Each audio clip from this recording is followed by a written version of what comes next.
Hola a todos, mi nombre es Javier Lora, parte del equipo DAEC de la facultad, y a continuación vamos a tener una entrevista con Constanza, psicóloga clínica de la Clínica de Duelo y de la Fundación Duelo Contigo. Esta institución hizo una charla en diciembre en la facultad acerca del rol docente y cómo se puede llegar a enfrentar ante riesgo suicida en el aula para niñeces y adolescencia.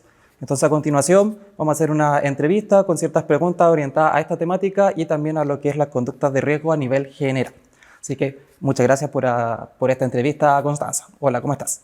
Hola Javier, muchas gracias por la invitación. Felices de poder contribuir visibilizando esta temática que es tan importante, así que feliz de estar acá. Perfecto. Entonces, para partir, queremos algo súper general. ¿Qué se entiende o qué son las conductas suicidas? Las conductas suicidas tenemos que comprender que es un amplio espectro de comportamientos relacionados al deseo de finalizar con la propia vida, ¿ya? Y eso va desde los pensamientos, desde la ideación suicida hasta el suicidio consumado.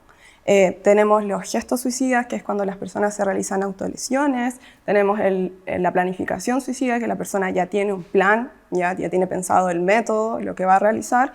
Y los pensamientos que, por supuesto, están relacionados al deseo de morir o ya precisamente, o sea, están el anhelo de me gustaría como dejar de existir, y por otro lado también está lo que es yo quisiera suicidarme, ¿no? Como ya mucho más concreto, mucho más activo. No es necesario que las personas pasen por alguna de estas etapas para generar un suicidio consumado, que eso es como un estigma también de como esto de que el que dice que se quiere matar no se mata. No es así. O sea, una persona puede no pasar por una ideación suicida y realizar un suicidio consumado, o puede pasar por alguna de estas definiciones y realizarlo. Entonces eso es como algo importante a revisar. Y de lo que entiendo también, hay personas que lo intentan y no llegan a un suicidio consumado. ¿Cómo es ese nombre? ¿Cómo se puede clasificar este tipo de personas con estas conductas? Sí, está el suicidio que es interrumpido, que es por supuesto cuando nosotros encontramos a una persona tomando esta decisión y logramos hacer que cambie de opinión. Está el suicidio abortado, que es cuando la persona cambia de decisión sola por sí misma. Y luego está el consumado, que es cuando la persona lo realiza. Perfecto. Y ahora, entendiendo este marco general que nos entregaste de las conductas suicidas, ¿nos podría explicar un poquito más de la ideación suicida? Como había dicho anteriormente, la ideación suicida está relacionada con los pensamientos, tanto pasivos como el anhelo de querer morir, en términos de como desearía dejar de existir, desearía ya no estar, y está súper relacionado a dejar de sentir las emociones o los cambios que está viviendo la persona, que pueden estar asociados a una enfermedad de salud mental o una situación de su vida presente, o ya pueden ser de línea más activa, que es yo quiero acabar con mi vida, quiero morir, quiero suicidarme, y eso ya lleva a la planificación. ¿Y alguna señal que debamos tener más en consideración con la ideación suicida, que podamos ver en alguna otra persona para estar atentos frente a esa situación? Siempre tenemos que estar atentos, sea activa, pasiva. Cuando una persona está empezando a manifestar cambios en su conducta, como por ejemplo generar aislamiento social, cuando deja de venir a clases, cuando deja de frecuentar los espacios que generaba disfrutar o está más retraído, siempre tenemos que hacer la pregunta y tenemos que ser muy directos y decir cómo has estado, cómo te sientes, y evaluar. Y cuando hablamos de suicidio tenemos que ser súper explícitos y no tener miedo a que hablemos de este tema, porque eso puede prevenir. Sabemos que esto es algo que se puede prevenir, por lo tanto es importante como revisarlo y preguntar directamente, ¿has pensado con acabar con tu vida? ¿Has pensado en tomar esta decisión? ¿Necesitas apoyo? ¿Necesitas ayuda? Tenemos que mostrarnos disponibles. Y bueno, ahí ya viene como toda la parte en la qué pasa si eso ocurre. Entonces, como eso como para responder tu pregunta. Entonces, por lo que me dices, está muy como común, que es un mito en torno al suicidio, de que si uno le pregunta a la persona o es más directo, como que se va a incentivar a la persona a que cometa algún acto autolesivo. Entonces, esto es un mito al final. Es un mito y hay que hoy día dejamos de hacer eso si las personas que vean esto y no tenían esta información y quizás realizaron algunas de las acciones que nosotros vamos a comentar que no hay que hacer para prevenir, no hay que intensificar la sensación de culpa. Cuando hablamos de suicidio es un tema sensible, hay que hablarlo con mucho respeto. Y desde ahora en adelante, teniendo esta información, podemos abordarlo con nuestros seres queridos, con las personas que están a nuestro alrededor, incluso estar haciendo un chequeo con nosotros mismos. Todos tenemos un riesgo de poder tener esta ideación suicida. Entiendo. Y viendo todas estas definiciones que nos fuiste entregando, ¿cuáles son los grupos de riesgo respecto a las conductas suicidas y por qué estos grupos son de más riesgo que quizás otro tipo de población? Tenemos, si miramos las estadísticas, la población como de la juventud entre los 10 y los 24 años, una de las primeras causas de muerte es el suicidio, porque por supuesto, idealmente dentro de esa edad, generalmente las personas están en un estado de salud como muy a flor de vida y está ahí como un alto riesgo. Pero eso también está relacionado a que en la adolescencia, en la primera juventud, empiezan a haber cambios biológicos, físicos, hormonales, hay una construcción de la identidad importante y además pueden haber eventos y situaciones complejas de crisis como sufrir violencia intrafamiliar, sufrir alguna experiencia traumática, sobrevivir, ¿cierto?, a mucho estrés o tener antecedentes familiares, ¿no?, ahí de riesgo suicida, de suicidios consumados en la familia. Entonces, es una etapa de muchos cambios, la adolescencia, cuando uno está como en ese proceso y de muchas emociones que todavía estamos aprendiendo a regular. O sea, se espera que, en general, nosotros como adultos esperamos que los chiquillos ya, porque se ven grandes, se regulen y sepan resolver, ¿no? Y no es así. Ellos necesitan de otros adultos para poder guiarse, para poder aprender a regular esas emociones. Entonces es un momento de hartos cambios. Por otro lado, tenemos el género masculino que también dentro de los suicidios consumados es alto el porcentaje, ya que los métodos que utilizan para finalizar con su vida son mucho más letales. Que eso no quiere decir que las mujeres no tengan ahí muchos intentos, pero sí la manera de los métodos es diferente. Y por otro lado, la población de personas mayores son una población de riesgo. De hecho, en Chile tenemos como alto índice de personas mayores que fallecen a causa de suicidio y eso está relacionado a que es una etapa en la cual podemos vivirla en mucha soledad, estamos viviendo diferentes duelos, tanto de nuestro cuerpo, de nuestra historia de vida, pérdidas significativas, pueden haber dificultades económicas en algunos casos, entonces es importante en esos momentos de vida, si conocemos personas que están atravesando esta etapa. Solo estos factores, porque el suicidio es multicausal, o sea, son muchos los factores. No es como una razón la que nos lleva a tomar esta decisión, pero sí una serie de factores pueden generar, ¿cierto?, que nosotros comencemos con estas ideas, con estas planificaciones y en algún punto lleguemos a consumarlo. Entonces, estar atentos como a estas variables. En el caso de los hombres también hay como harto como dificultad para poder expresar sus emociones debido a los estereotipos de género, a tener que reprimir o cumplir con cierto estándar donde el hombre no puede verse cansado, no puede verse triste, angustiado o tomarse un tiempo para vivir un proceso de vida. Por lo tanto, hay una tendencia también ahí, o sea, una dificultad a pedir ayuda, que es diferente quizás en el género femenino, donde eso sí está bien visto todavía. Y estamos en un proceso de transición con todos los estereotipos y los roles, que es ideal para que también, bueno, somos personas. Todos atravesamos momentos difíciles, momentos complejos y debemos poder tener derecho a poder pedir ayuda. Y uno de los grupos de riesgo que me mencionaste era la adolescencia, como de los 10 a los 24 años. Y precisamente en la universidad comúnmente entran a estudiar desde los 18 en adelante, como es la edad de estudio promedio en Chile. Entonces, me imagino que igual el entrar a la universidad, el verse involucrado en un sistema educativo que es muchas veces más complejo que el escolar, el colegial, también puede afectar un poco en esta intensidad emocional o en estos riesgos suicidas, o no tan así. Mira, como yo decía, es multicausal, Ya está la variable del género, está la variable de la edad, está la variable relacionada a tener antecedentes de salud mental, de enfermedades, ¿cierto? De salud mental y de salud física, la baja red de apoyo, ¿ya? Dificultades económicas. Entonces, el momento en el cual nosotros entramos a la universidad es un momento de muchos cambios porque es otra etapa en la cual nos tenemos que adaptar a cómo funciona un sistema. Si no tenemos hábitos de estudios, tenemos que aprenderlos. Tenemos presión social interna, externa, de necesitar terminar este sueño, cumplirlo.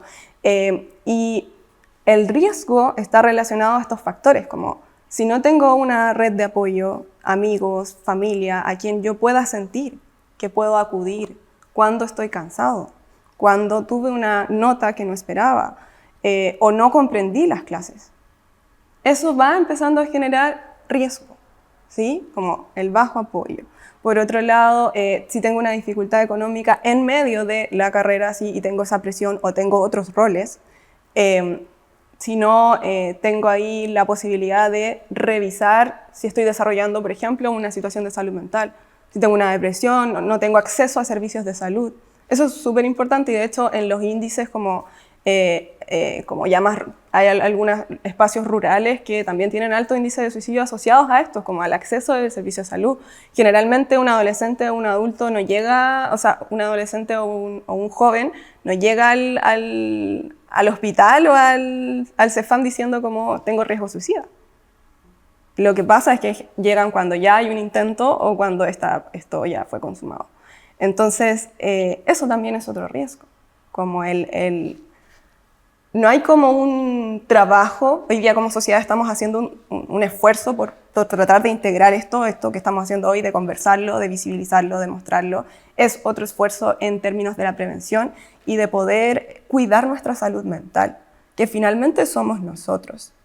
Y si no estamos atentos a cómo nos sentimos o sabemos gestionar nuestras emociones, esto es una opción, ¿no? Como generar alguna enfermedad de salud mental que no pueda ser vista a tiempo, no poder tener tratamiento psicológico, psiquiátrico y puede terminar en un suicidio consumado. Entonces va desde ahí. Por eso la prevención va también desde ese lugar, desde el brindarnos herramientas que nos permitan sentarnos a mirar y decir, ¿cómo estoy? ¿Cómo estoy? Yo que acabo de entrar a la universidad, que ya no tengo el mismo horario, que me tengo que adaptar a un nuevo horario, que tengo que estudiar un montón, que siento que tengo que cumplir estas expectativas propias de otros. ¿Cómo estoy? ¿Soy capaz de hacerlo? ¿O en eso necesito apoyo? ¿Necesito ser escuchado? ¿Y qué pasa? Que en general no se habla mucho de eso, a menos que generemos estos espacios para ellos, como cómo nos estamos sintiendo. ¿Es importante el rendimiento académico? Sí, es importante un montón de metas en la vida, pero necesitamos estar nosotros disponibles para poder llevar a cabo eso. Entonces, desde ahí viene como el riesgo, ¿no? Perfecto. Y también creo que es importante mencionar, como dijiste, que los hombres tienden a tener más suicidios consumados porque utilizan métodos más letales. Las mujeres, por su lado, también tienen una alta cantidad de intentos de suicidio porque también presentan más ideación suicida que los hombres.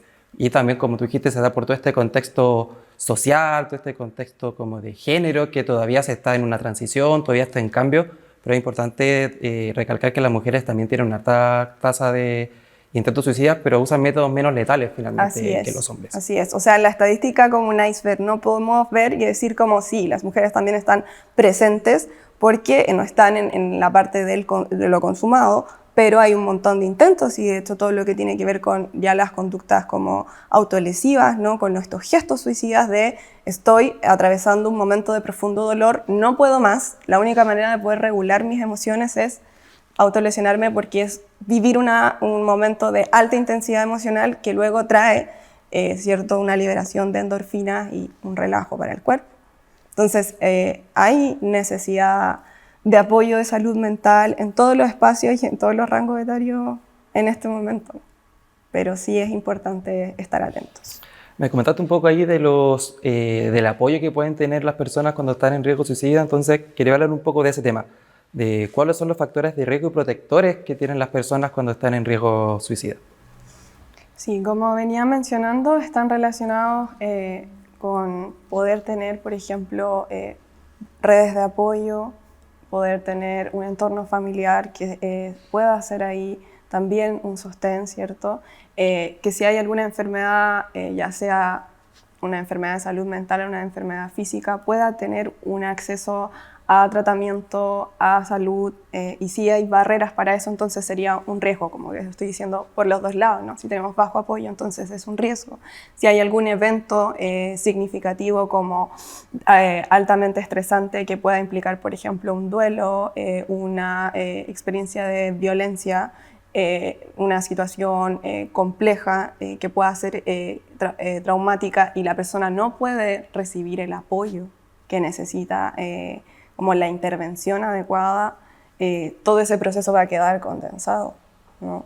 Entonces, si la persona no tiene actividades de ocio, no tiene autocuidado, entonces vamos generando más riesgo, ¿no? En el caso de los chiquillos, cuando son adolescentes y están en el colegio, están asistiendo a clases, ¿no? Si hay antecedentes de bullying, si hay negligencia parental, por ejemplo, si no hay conexión con el espacio educativo, con poder pedir ayuda, con sentir la confianza de pedir ayuda, son factores de riesgo, ¿no? Porque van empezando a aislarse los chiquillos, ¿ya? Cuando son un poco más grandes también, entonces, ¿no? Desde ahí. Entonces, lo que sería protector sería a la inversa, ¿no? Como sentir que soy capaz de pedir ayuda, saber que hay un entorno, saber que tener la facilidad de poder contar con un cupo, con acceso a servicios de salud, tener espacios de autocuidado, conocer cuáles son mis actividades de ocio, momentos en los cuales yo no tengo que ser productivo, no tengo que mostrar un rendimiento, sino más bien conecto con disfrutar, con hacer. Entonces, eso es importante. Perfecto. Y ahora yendo a un tema un poco más particular, acá en la facultad hay distintas pedagogías que son carreras para ser profesores, profesoras en distintas instituciones. Entonces quería que habláramos un poco del rol docente, como con qué se pueden encontrar en las prácticas o en el mundo laboral los futuros profesionales en torno a esta temática del riesgo suicida. Bueno, el rol docente es, yo creo que invaluable, es muy importante porque, como mencioné anteriormente, bueno, los bebés, los niños y los adolescentes están en un proceso de desarrollo y tenemos que hacer el esfuerzo como adultos de ubicarnos desde ese lugar y comprender que necesitan de otros adultos para poder sobrevivir tanto física, porque un bebé si tú lo dejas a la intemperie fallece, y emocionalmente. O sea, nosotros como seres humanos necesitamos de otros vínculos para poder sobrevivir y existir. Y dentro de esos vínculos y de esos adultos están los profesores, ¿no? Como está el tío, está el abuelo, está el vecino, están los padres y está el espacio educativo donde están estos otros adultos, que son entes reguladores afectivos, emocionales, que son una manera más de conocerme yo a mí mismo como niño. O sea, yo hago sentir así, yo me gusta esto, me divierte esto y además el mundo es así, en la relación que construye con estos otros adultos, ¿ya? Y bueno, desde ahí, por supuesto que, como mencionamos, los factores de riesgo, si nos encontramos con un curso donde quizás hay bajo apoyo social, donde hay dificultades económicas, donde hay discriminación, por ejemplo, una persona que sufre discriminación por etnia, ¿cierto? Por distintas decisiones que ha tomado en su vida, o hay experiencias de bullying, tenemos que estar muy atentos a cómo lo está sobrellevando ese alumno o cómo el ambiente educativo reacciona.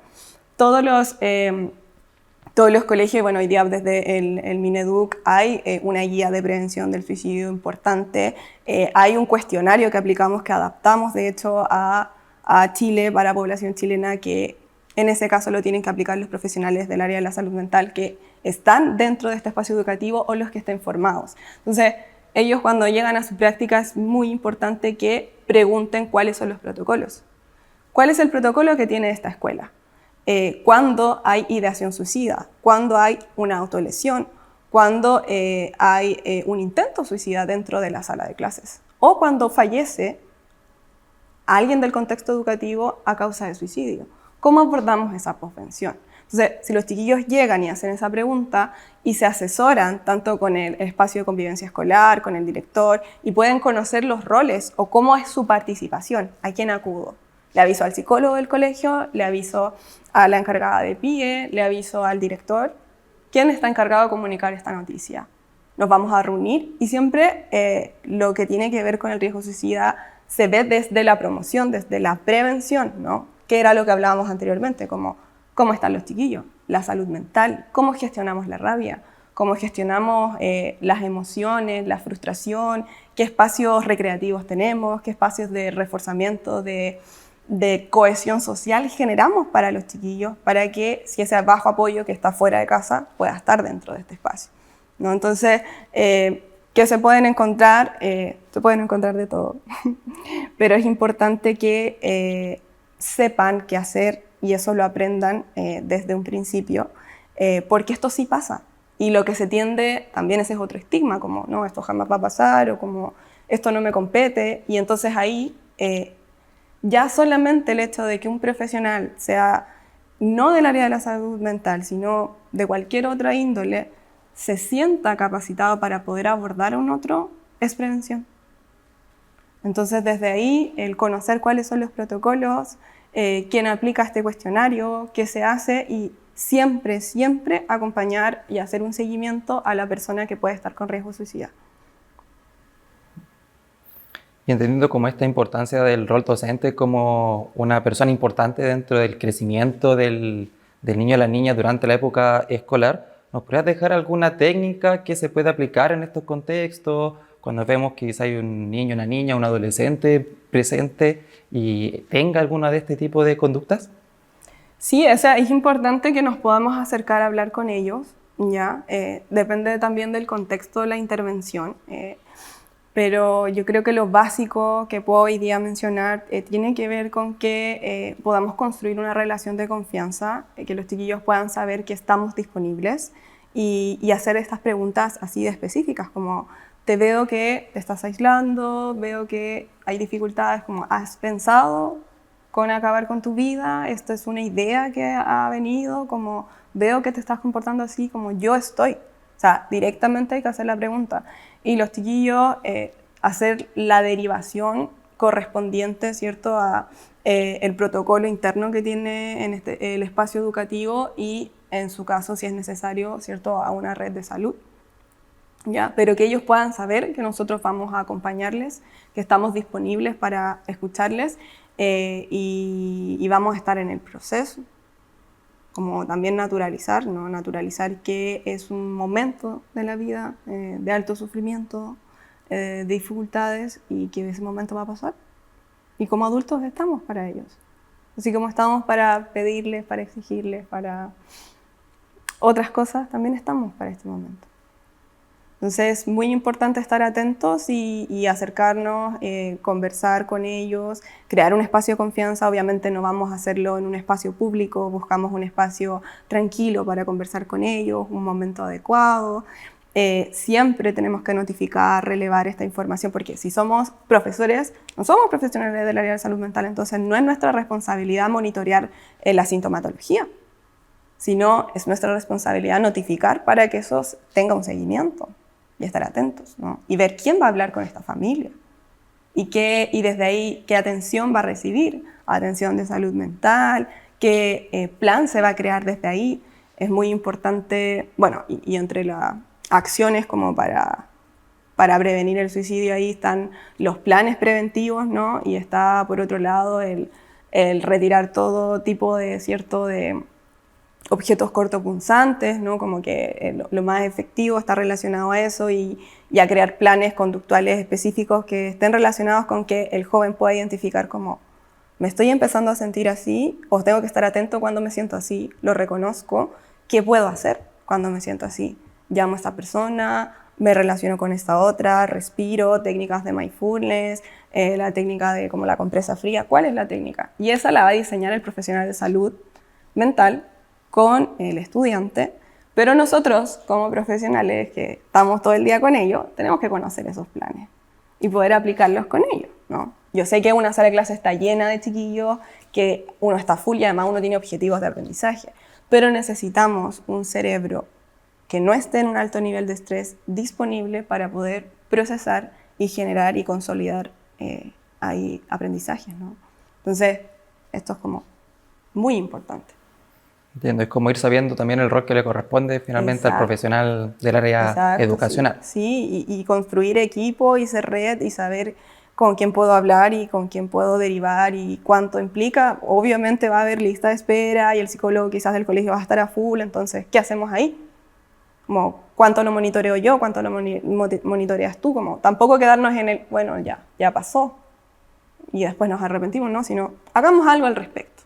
Yo puedo hacer esto, tú puedes hacer esto, cuántas horas, tú contacta a la familia, ¿no? Como, siempre hay algo ahí que se puede coordinar, conversar, sin tomarnos toda la responsabilidad nosotros, porque eso es otra cosa que pasa con todo lo que tiene que ver con el suicidio, que cuando vivimos duelo a causa de suicidio sentimos muchísima culpa por todo lo que hicimos y no hicimos. Entonces acá no podemos tomarnos la responsabilidad y creer que nosotros somos, que es solamente un factor. Es de todo lo que estamos hablando. Entiendo. Y ahora, volviendo un poco más a lo general en torno a estas conductas suicidas, ¿qué puedo hacer yo, qué puede hacer una persona que esté viendo la entrevista si alguien que conozco, alguien cercano me manifiesta una conducta suicida? ¿Cómo lo puedo ir ayudando? Tenemos que, por supuesto, mostrarnos disponibles, acompañarlos en todo momento y según, bueno, hay personas que están en el proceso de ideación o en el proceso de planificación, ya tenemos que, según ese riesgo, ¿no? Como ver a qué acudimos. Por supuesto que podemos ir como al CEFAM con ellos, acompañarlos, explicarles que vamos a agendar una hora, que va a recibir apoyo, no dejarlo solo, o en caso de que ya tiene que ver con un intento, por supuesto tenemos que dirigirnos a hospitales que tengan servicio de salud psiquiátrica, tenemos El Salvador, el Barros Luco. Sí, tenemos que ser muy claros y decir que esto no lo vamos a mantener en secreto.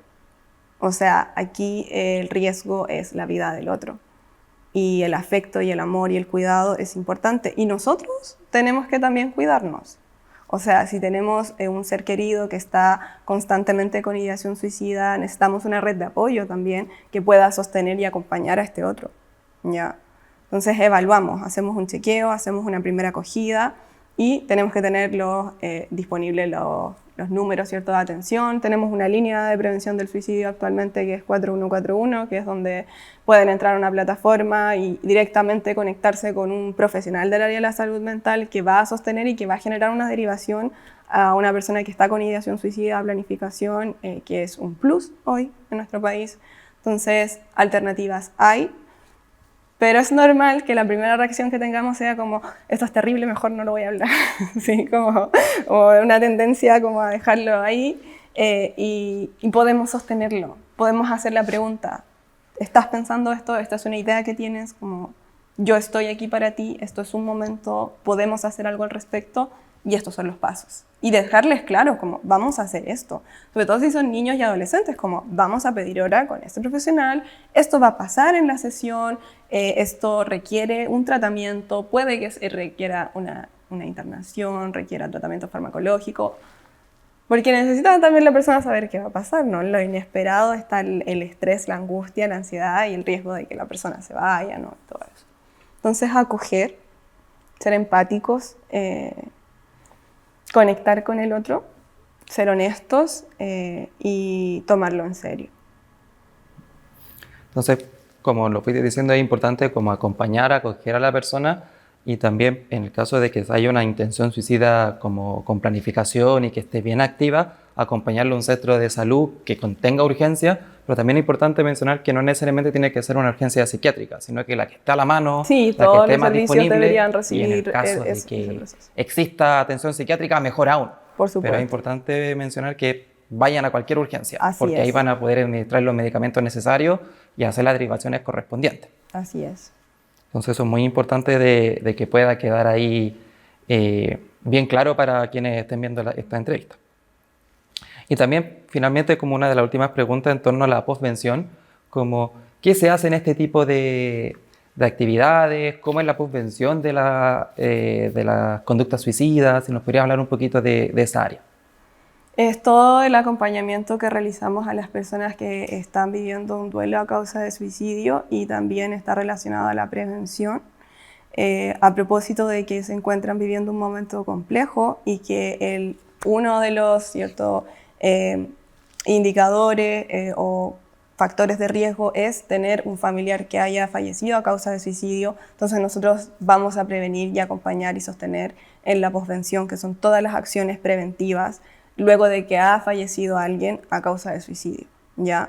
Entonces podemos ser sobrevivientes o supervivientes, podemos incluso haber tenido intentos de suicidio, al igual que un familiar o un ser querido que ha fallecido de esa manera, y necesitamos ser sostenidos y acompañados, porque esta es una temática que todavía hoy tiene estigmas, de los cuales no se habla, de los cuales se juzga, de los cuales se dice es valiente, es cobarde por realizar esto o esto otro, y la verdad es que la persona está en un momento en el que necesita apoyo, necesita empatía, necesita ser sostenido, acompañado. Y en eso hay grupos de apoyo. Bueno, en la Fundación Duelo Contigo y en la Clínica de Duelo tenemos un área de suicidología que está dedicada a la posvención, donde hay personas que se reúnen viviendo un duelo a causa de suicidio, crean redes de apoyo, descubren cómo están elaborando este proceso de duelo, qué les ha sido de ayuda, qué otras cosas no, cómo es enfrentarse a los estigmas, a la sociedad,